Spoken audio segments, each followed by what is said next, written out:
Hi guys, നമുക്ക് എങ്ങനെ ഒരു ബ്ലാക്ക് ആൻഡ് വൈറ്റ് ഇമേജിനെ കളർഫുൾ ഇമേജാക്കി മാറ്റാം, അതും ഫോട്ടോഷോപ്പിന് ന്യൂറൽ ഫിൽറ്റർ എന്നൊരു പ്ലഗിൻ്റെ സഹായത്തോടു കൂടി ഒറ്റ ക്ലിക്കിൽ നമുക്ക് എങ്ങനെ കളർഫുൾട്ടാക്കി മാറ്റാം എന്നുള്ളതാണ് ഇന്നത്തെ വീഡിയോ വരുന്നത്.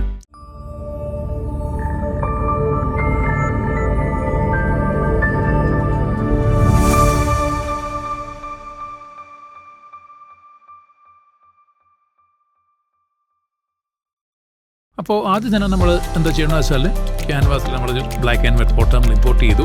അതിന് ശേഷം നമ്മൾ എന്താ ചെയ്യണമെന്ന് വെച്ചാൽ ഇതിനെ നമ്മൾ ഡ്യൂപ്ലിക്കേറ്റ് ലെയർ എടുക്കുക. അതായത് Ctrl+J പ്രസ് ചെയ്ത് നമ്മൾ ഡ്യൂപ്ലിക്കേറ്റ് ലെയർ എടുത്തിരിക്കുന്നു. അതിനുശേഷം നമ്മളത് ചെയ്യേണ്ടത് വെച്ചാൽ ഫിൽറ്ററിൽ പോവുക, ഇതിൽ ന്യൂറൽ ഫിൽറ്റർ എന്ന ഓപ്ഷൻ എടുക്കുക. ഇപ്പോൾ ലോഡായി വരും. അതിനുശേഷം ഈ കളറീസ് എന്നുള്ള ഓപ്ഷൻ എടുക്കുക. ദെൻ ഈ ബട്ടൺ ഒന്ന് ടാപ്പ് ചെയ്ത് കൊടുക്കുക.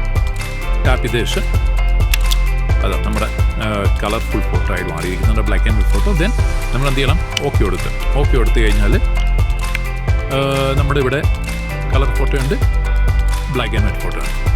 അപ്പോൾ ഇതായിരുന്നു ഇന്നത്തെ വീഡിയോ. അതായത് നമുക്ക് ഫോട്ടോഷോപ്പിൻ്റെ സഹായത്തോടുകൂടി വെറും ഒറ്റ ക്ലിക്കിൽ നമുക്ക് ബ്ലാക്ക് ആൻഡ് വൈറ്റ് ഫോട്ടോനെ കളർ ഫോട്ടോ ആക്കി മാറ്റിയതാണ്.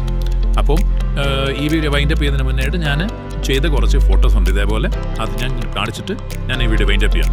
തുടർന്നും നിങ്ങൾക്ക് ഇതേപോലുള്ള കൂടുതൽ ടിപ്സും അതേപോലെ കൂടുതൽ വീഡിയോസ് ആവശ്യമുണ്ടെന്നുണ്ടെങ്കിൽ എൻ്റെ ചാനൽ സബ്സ്ക്രൈബ് ചെയ്യുക, എന്നെ സപ്പോർട്ട് ചെയ്യുക. Okay, thank you.